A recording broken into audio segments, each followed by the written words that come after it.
Hi നമസ്കാരം. ഇപ്പോൾ T V ചാനലുകൾ പഴയതുപോലില്ല. ദൂരദർശൻ, ആകാശവാണി എന്നൊക്കെ പറയുന്നത് ഒരു സത്യസന്ധത ഉണ്ടായിരുന്നു.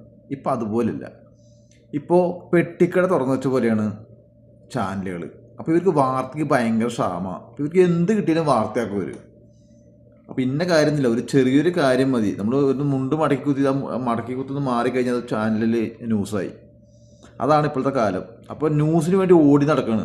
അപ്പോൾ ഏത് പട്ടി റോട്ടിൽ കൂടെ പോയാലും അതിനെ പിടിച്ചിരുത്തി ഇൻ്റർവ്യൂ ചെയ്യും.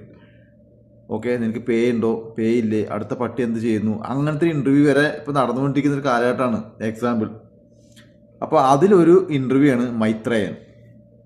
ഏത് ചാനൽ കണ്ടാലും കയറി ഇരുന്നിട്ട് എന്തെങ്കിലും പറഞ്ഞിട്ട് പോകും. അപ്പോൾ കിട്ടുന്ന കാശ്, അതാണ് മൈത്രേയൻ.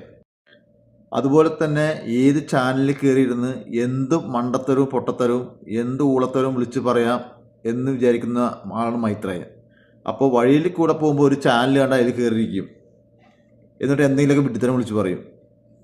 അതാണ് മൈത്രേയൻ. അപ്പോൾ ഈ കഴിഞ്ഞ ദിവസം ഇതുപോലെ തന്നെ ഒരു ഇൻ്റർവ്യൂവിന് കയറി ഇരുന്നിട്ട് അയാൾ പറയുണ്ടായി നമ്മുടെ അബ്ദുൽ കലാം സാറിനെ പറ്റി ആരോടും വിശദീകരിച്ച് പറയേണ്ട ആവശ്യമില്ല. ഏത് കൊച്ചുകുട്ടികൾ ചോദിച്ചാലും അവർക്കറിയാം അബ്ദുൽ കലാം സാറ് ആരാണെന്നും എന്താണെന്നും എല്ലാം അറിയാം. അപ്പോൾ അതിനെപ്പറ്റി ഒരു കളിയാക്കിയ രൂപത്തിലും അതുപോലെ തന്നെ ആൾ ഒരു വിമർശിച്ച രൂപത്തിലും ഇയാൾ കുറച്ച് കാര്യം പറയുണ്ടായി.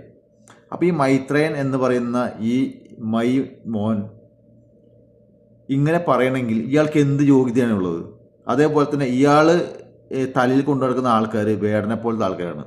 അതുപോലെ തന്നെ ഈ കഞ്ചാവ് മയക്കുമരുന്ന് കൊടുക്കാം, ഇതൊക്കെയാണ് ഇയാളുടെ നിലപാടുകളും ഇയാളുടെ കാര്യങ്ങളൊക്കെ. അപ്പോൾ ഇയാളുടെ മകളെന്ന് പറയുന്നത് കനിക്കുസൃതി, അത് അറിയാം, മിക്ക ആൾക്കാർക്ക് അറിയാം. ബിരിയാണി എന്ന സിനിമ കണ്ടിട്ടുണ്ടെങ്കിൽ തീർച്ചയായിട്ടും അറിയാൻ പറ്റും. ഇയാളാണ് മറ്റുള്ളവരെ പറ്റിയിട്ടും അതുപോലെ തന്നെ അബ്ദുൽ കലാം സാർ എന്ന മഹാവ്യക്തിയെക്കുറിച്ച് ഇയാൾക്ക് പറയാൻ എന്ത് യോഗ്യതയാണുള്ളത്? ഇത്തരം ആൾക്കാരെ വെച്ച് ഇൻ്റർവ്യൂ ചെയ്യുന്ന ഈ വക ചാനലുകാർക്ക് അതെല്ലാം പൂട്ടിക്കെട്ടി ഒരു തട്ടുകടയോ അല്ലെങ്കിൽ മുറുക്കാങ്കടി തുടങ്ങുന്നതായിരിക്കും ഏറ്റവും ബെസ്റ്റ്. ഈ മൈത്രേനെ പോലുള്ള മൈരന്മാരെ വെച്ചൊന്നും ഒരിക്കലും ഇൻ്റർവ്യൂ ചെയ്യരുത്. ഇവനെന്ത് യോഗ്യതയാണുള്ളത്?